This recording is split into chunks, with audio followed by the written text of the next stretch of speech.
तो मित्रों, आपको पता ही होगा कि ट्रॉपिकल रेन फॉरेस्ट हमारे दुनिया में कहाँ कहाँ पाए जाते हैं।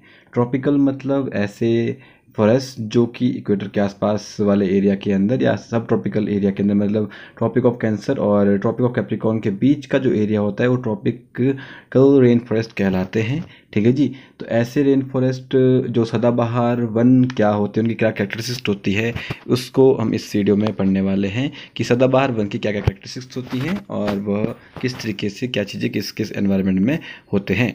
तो क्यों पढ़ रहे हैं? क्योंकि यूपीएससी आपसे क्वेश्चन पूछ चुकी है। क्वेश्चन आपके सामने है।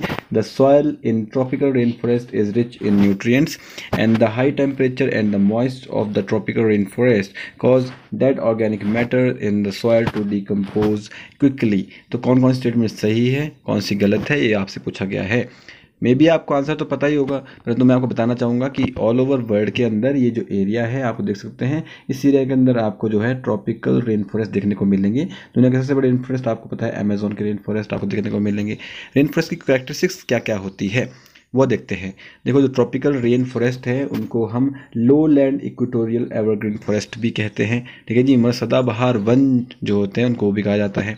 ठीक है, क्योंकि वहाँ पे जो क्लाइमेट होता है इस तरीके का होता है। All months have an average rainfall of minimum 60 mm का रेनफॉल आपको ऑल ओवर ईयर में आपको देखने को मिलता रहता है इस एरिया के अंदर। ठीक है जी। ये क्वाइट डैम्प होते हैं। एनुअल रेनफॉल नियरली 2000 mm के आसपास यहाँ पे होता है। 28 डिग्री सेंटीग्रेड के आसपास टेम्परेचर आपको देखने को मिलेगा and it never gets below 20 degree centigrade temperature. ठीक है जी। Hardly gets above the 35 degree centigrade temperature. It's hot and humid outside. Okay, the weather is steady throughout the year. ठीक है जी। तो नो सीजन एग्जिस्ट यहाँ पर करते हैं, मतलब सदाबहार वन इसलिए कहा जाता है इनको क्योंकि वहाँ पे बारिश भी लगातार होती रहती है और ह्यूमिडिटी भी ज़्यादा रहती है और टेम्परेचर भी वेल रहता है। तो इस वजह से यहाँ पर जो है ग्रीनरी 24 घंटे रहती है। ठीक है जी, मतलब 24/7। Okay, the majority of the soil lakhs much fertility.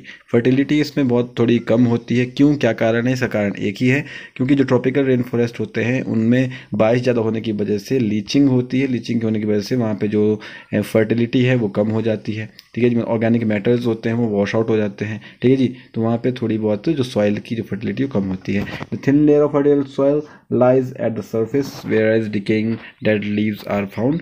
Okay, soil red होती है because it has a lot of iron. Okay, the nutrients in the soil are quickly washed away by heavy rain. जैसे कि मैंने आपको बताया, warm and humid climate जो है वो प्लांट की ग्रोथ के लिए सही होता है बिकॉज अच्छे से जो उनका जो होता है वो प्रकाश संश्लेषण हो सकता है। ठीक है जी। Numerous species of animal bird and insects आपको वहाँ पर देखने को मिलेगी। ठीक है जी। विद न्यूमरस प्लांट स्पीशीज भी बहुत ज़्यादा देखने को मिलती है आपको ट्रॉपिकल रेन फॉरेस्ट के अंदर। एंड जो fertile layer of the soil होती है वो ऊपर वाली होती है। ठीक है जी। तो जो है शैलो रीचिंग रूट्स होती है इनकी। ठीक है जी।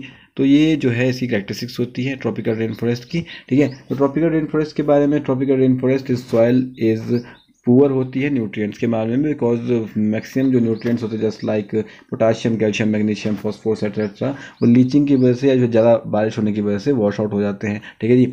और मतलब जो न्यूट्रिएंट्स होते हैं वो लेयर ऊपर वाली रहती है, ज़्यादा डीप तक वहाँ पे आपको ज़्यादा देखने को नहीं मिलेगा।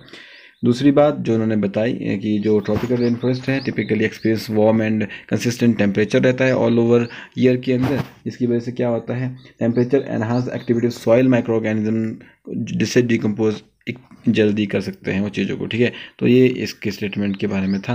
तो स्टेटमेंट वन तो आपको पता ही है गलत हो जाती है यहाँ पे। क्यों? क्योंकि ट्रॉपिकल रेन फॉरेस्ट रिच नहीं होती है, वेरी पुअर इन न्यूट्रिएंट्स होती है।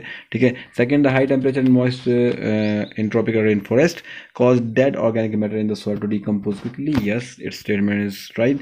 तो answer is D. Statement one incorrect है, स्टेटमेंट टू क्या है, करेक्ट है। तो आंसर डी हो जाएगा। मिलता है नेक्स्ट वीडियो में, तब तक के लिए जय हिंद, जय भारत।